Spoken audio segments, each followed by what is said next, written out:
Sometimes he showers you with love, like you're the most precious thing in the world.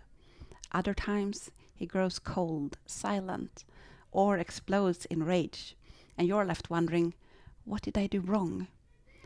But what if the question aren't what you did wrong? What if the question is this even love? What if you're getting trapped, fooled into loving someone who keep hurting you? We like to think we're rational beings, and we do have amazing intellectual capacity.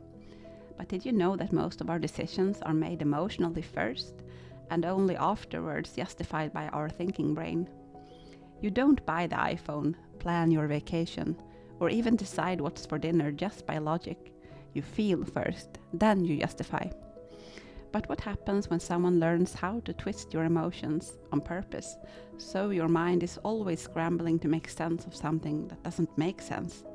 In this video, we'll discuss what trauma bonds are, how they form, and how to tell the difference between real love and emotional manipulation. I will also show you how to start to break free, one chord at a time. What is the trauma bond? It's an intense emotional attachment to someone who hurts you and then gives you just enough love to keep you attached. You begin to chase that love like a drug because it feels so rare, intense, and relieving. It's not a sign of weakness. It's a sign of how your brain adapts to survive chaos.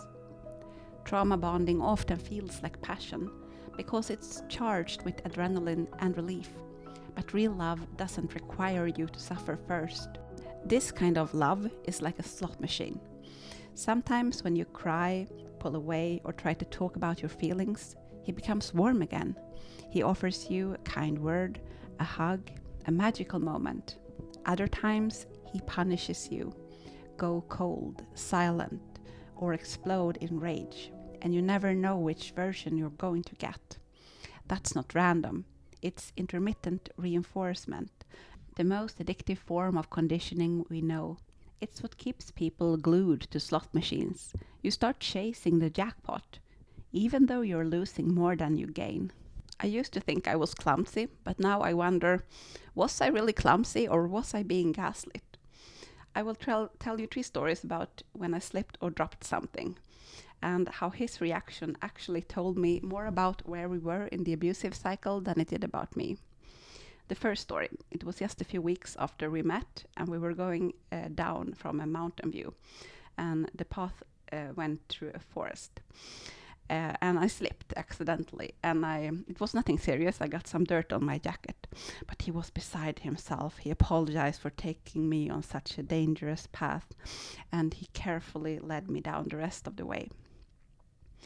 Years later, I scratched my cheek while going past a parking sign, and he just sighed, annoyed, and kept walking. Another time, we were abroad, sitting at a cafe, and I dropped a coffee mug, and the mug shattered, and so did his mask. He raged at me, telling me how clumsy I was, and how I was always destroying everything. And we were on vacation, and that time he was paying for everything, so I just sucked it up and apologized and waited for his mood to pass. I was the same woman. It was the same type of accident. But the response were 3 different men in the same body. The trauma bond makes you doubt yourself instead of questioning them. What happens isn't just emotional, it's biological. Your brain forms neural pathways from repeated emotional cycles. The dopamine spike of his approval becomes addictive. Cortisol and adrenaline from conflict create survival urgency. Gaslighting distorts your view of yourself and of him. Over time, your entire sense of what's normal in the relationship shifts. This isn't love, it's conditioning. And the more pain you accept as part of love, the harder it is to walk away. Breaking a trauma bond, it's not like cutting a rope. It's more like blowing up a balloon. In the beginning, the resistance is fierce. You miss him, you question yourself, you long to go back. But as you get more distance, physically and emotionally, the resistance decreases. Until one day you look back and realize you are soaring, you're happy without him. And that happiness doesn't go away. If his love depends on how much you do for him, how quick you are to forgive him, how much pain you can tolerate. That is not love. You deserve love that feels like peace. Love that grows slowly but is real, not a slot machine. If this resonates with you, leave a comment below. And if you have broken a trauma bond, share how it started and how you did to break free. It might help someone else.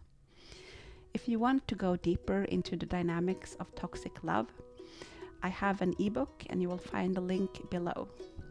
I'm Emma, holding up a light over the bridge.